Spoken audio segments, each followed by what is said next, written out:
Welcome to our High Rock monthly video for July. And I'm Scott Tomlinson, and with me on the call today is Paul Tepsich, our founder of High Rock and our portfolio manager.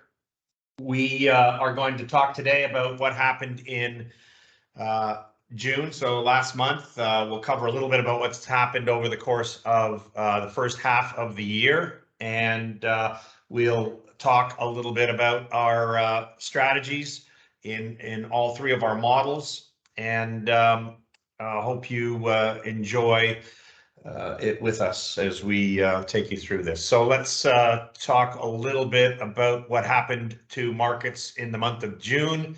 Volatility once again was high. So as you can see, volatility throughout the end of 2021 and 2022 has been very high.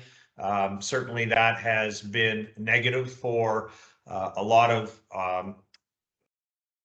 almost all of our financial markets through the month of June, and that says May up there, so I didn't change that, but it is June. The best performing asset was Canadian bonds, as we think we've started to see the peak in yields, but we'll keep an eye on that, of course, as we go through it. Paul's going to talk a little bit about that later on. Balanced portfolios, as a result, performed a little better than most equities and other asset classes that we put up there. And that is a direct relation to the influence of bond markets on the balanced portfolio. So although minus 4.75% is not what anybody would classify as being something that they were comfortable with, that is just the nature of where we're at. As you can see, the worst performers were Canadian REITs and Canadian equities throughout the month of June. Paul, do you have anything to add? Yeah, I mean, it was obviously a pretty rough month. Thought for the quarter we were doing quite well through April and May, but June it just became untethered. And the fact that central banks around the globe are hiking up interest rates, it's an old adage called "Don't fight the Fed." So when the Fed is raising rates, it's typically they're removing liquidity from the system, and some of that liquidity goes into investments or levered investments, in fact. So it's been obviously very painful for capital markets around the globe. And as I said, in June, it just really became more untethered. And the opposite happens, obviously, when the Fed starts cutting rates. So we can talk about that maybe in a little bit in our fixed income comment. Sure, and one of the things that I think is interesting, and you bring it up, is that as the Fed draws liquidity from the system, as they raise interest rates, and the combination of that, higher interest rates and higher inflation is coming to roost in households' personal cash flows, and households are being forced now to sell assets in order to raise cash in order to cover their cash flow needs on a monthly basis. And I would say that is something that is happening in the world of wealth management. And we're seeing that have its impact on the prices of assets as well.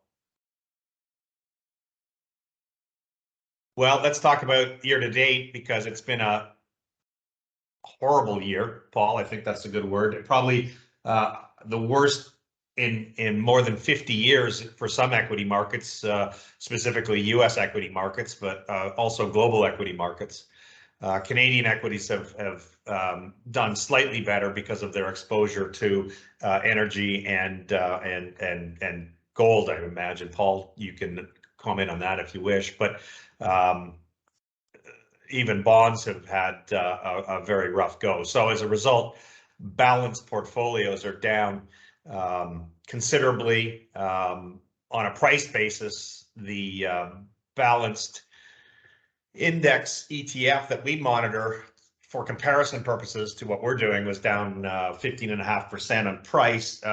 There are some distributions that come from that do give it a slightly better tone, and over the course of the year, the total return on that balanced ETF is a little over down a little over 14.5%. So if you're looking at when you get your quarterly reviews, which we will be sending over the next couple of weeks, you can utilize this as somewhat of a comparison. And of course, Paul, we're always available to have conversations with our clients. Everybody has a different structure based on their own circumstances. So we want to have conversations with you. If you are concerned, we want to make sure that you're communicating with us that concern, and we can talk about where your portfolio is at and the risk parameters that are in your portfolio. And if they need to be adjusted, we want to be able to do that. Yeah, Paul, so any comments? I would just add one thing. I wrote a blog called Firsts. There are so many firsts going on here over the past 6 months that we either haven't seen before historically, or we haven't seen in several decades. And one of them is, or two anyway. I mean, a balanced portfolio has never been down this much year to date. The first 6 months, first half of the year, like for multiple decades.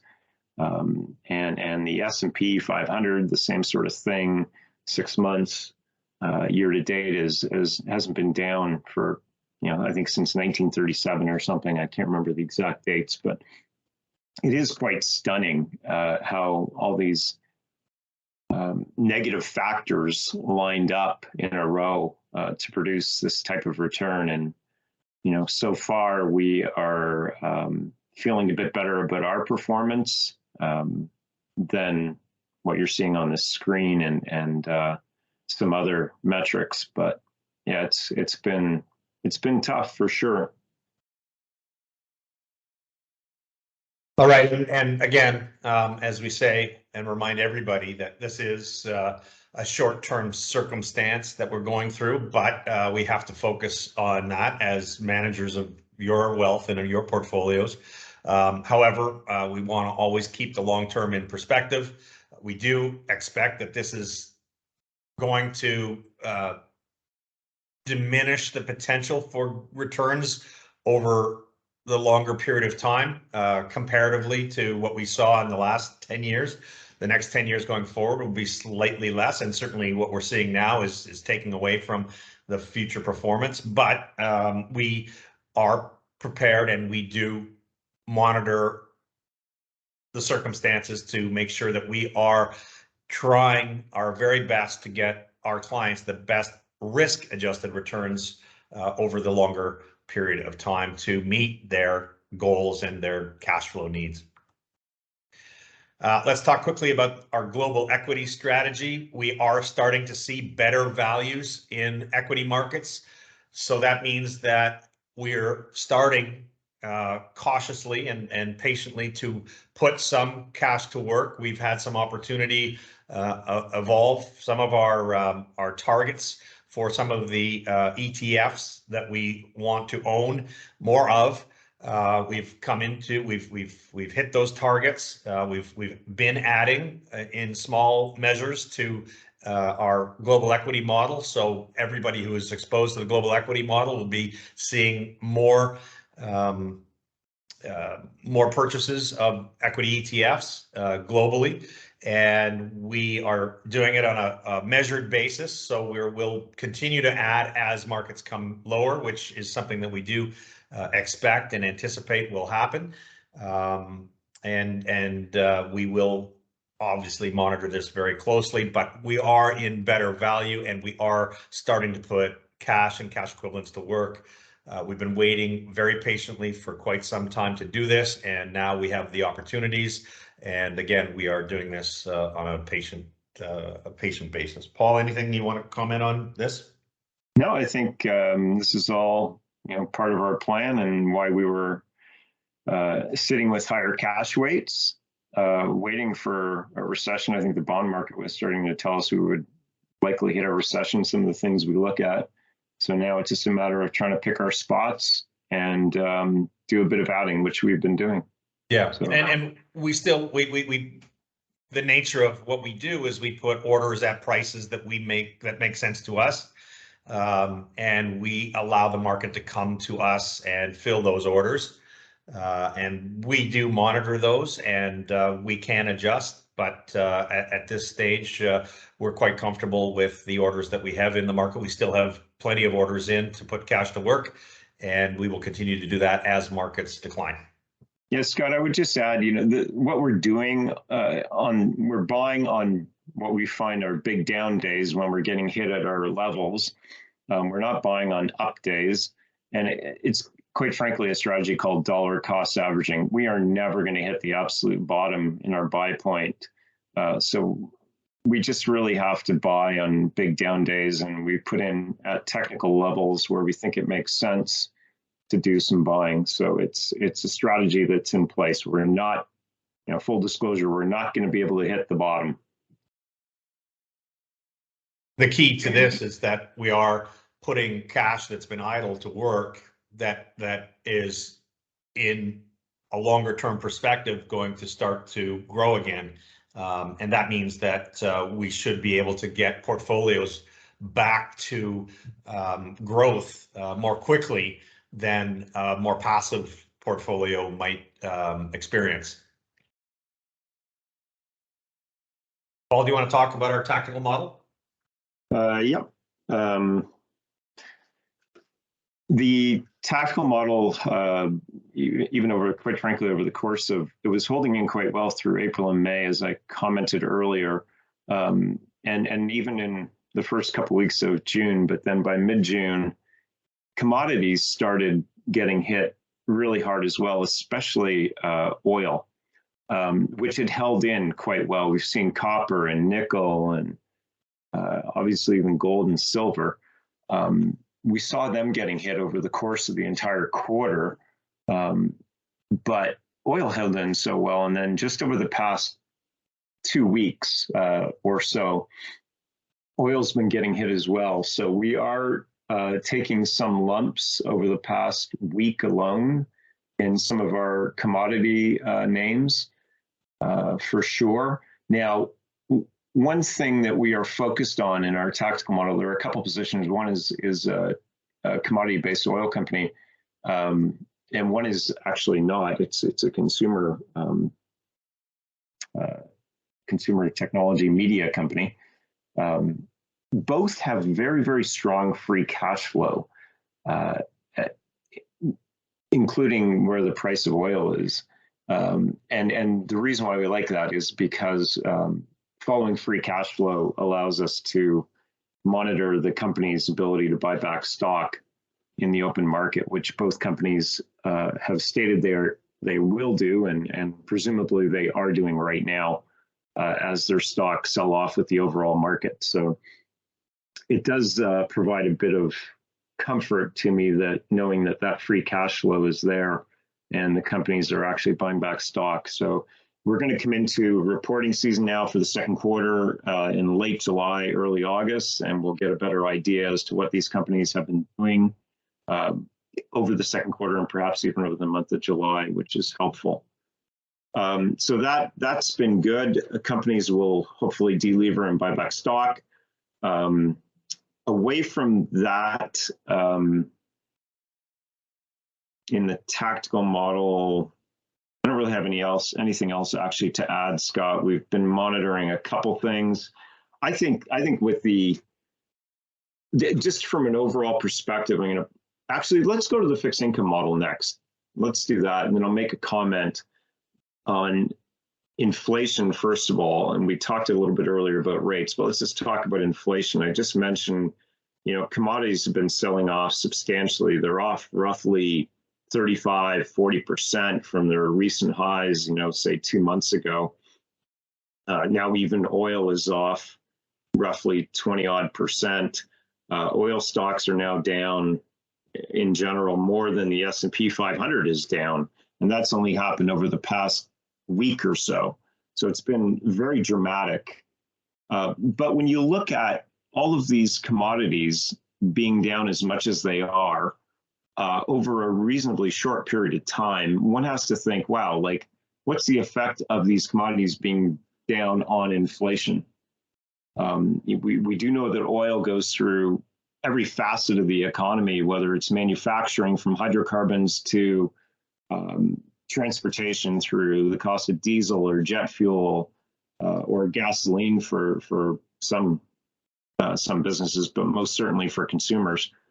So as all these commodities start coming down, we actually think that inflation should be coming down as well, and perhaps has even peaked.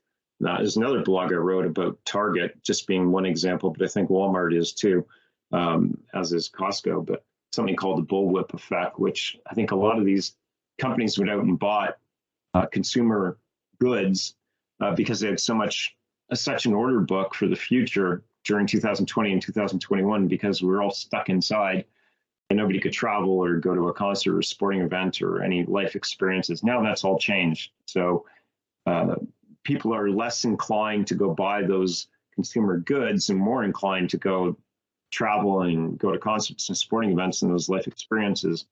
They're arguably still flush with cash and able to go do that. So you can see the result of that at the airports around the world and flights being canceled, et cetera. So that, again, those consumer goods, I think there's going to be sales and inflation will be coming down. So you got commodities come down, you might have consumer goods coming down. Maybe there's some wage issues, but I think that's likely to abate as well. Having said all that, you can see what the bond market has done. Yields have actually declined pretty substantially here. That's the Canada 10-year yield. I mean, we got up to roughly 360 and now down just above 310. I think we were at we're at 313 today. But so we're going to keep an eye on this. But we think perhaps inflation has peaked. We think perhaps that rates have peaked. It's been a heck of a move in rates. Like, as you can see over the past quarter, going from 1.5 to over 3.5. Boy, that's a real kick in the teeth for the consumer and the housing market, auto market, you name it. It's the speed at with which those rates moved up that I think is detrimental. So I think we're going to see a big pullback. Now, with rates, if that's our view that inflation has perhaps peaked, rates perhaps peaked, then we want to look at interest rate sensitive type investments. One of them we did do, and we put on a decent sized position. We sold a short dated Rogers bond. It only had about 2 years left on it. We bought another one, which is very interesting. It's got a special mandatory redemption on it. So it was issued to fund the purchase that Rogers is trying to acquire Shaw, but they're going through regulatory problems. If Rogers is not able to acquire Shaw Communications by the end of the year, December 31st, 2022, our bond, which we bought at roughly $93.25, would be taken out at 101.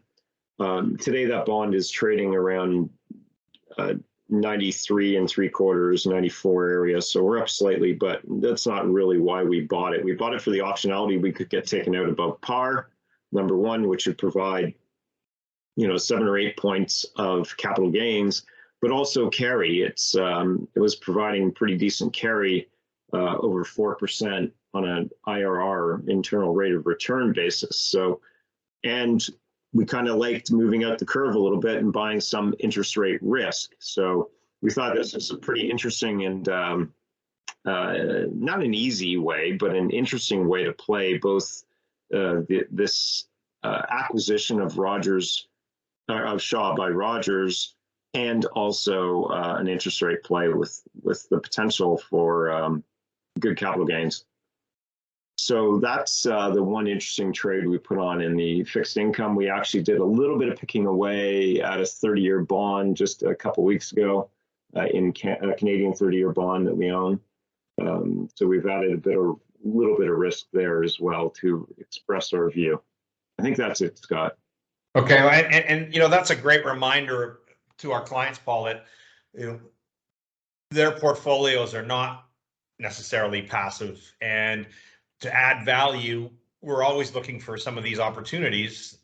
This one in particular is a great example, but we're always looking for good opportunities, and it may mean having more cash at some point, waiting for the opportune time to deploy that cash. But the tactical nature helps to add value over and above what a passive portfolio might get. So it is why we feel like we add good value to our clients and their portfolios, and just that idea and other ideas that you've had over time, and our macro perspective as well as our micro perspective. So thanks. That's a great it's a great example of some of the workings inside of how we are adding value for our clients. We always want to talk to you, of course. We want to make sure that we're updating your strategy, making sure that you've got the appropriate risk for your needs. We want to have conversations. We did send out a survey. We've had about a 30%, all of our clients received the survey or were sent the survey. If you didn't get a survey, maybe it's in your junk, but if you want to get back to me and have that conversation, I'm more than happy to send the survey again. We want to make sure that we hear from as many clients as we possibly can. It is what we want to know. Very simple questions about what it is that makes you want to be at High Rock, and what are we doing to make sure your experience at High Rock is the best it possibly can be. Please, if you haven't got the survey, let me know and I can resend it. Okay, and that's all there is for the July version. We want to wish you all a great summer, and we'll be back again at the beginning of August to check in and let you know what's going on. But until then, we hope that your summer is all that you want it to be. Take care.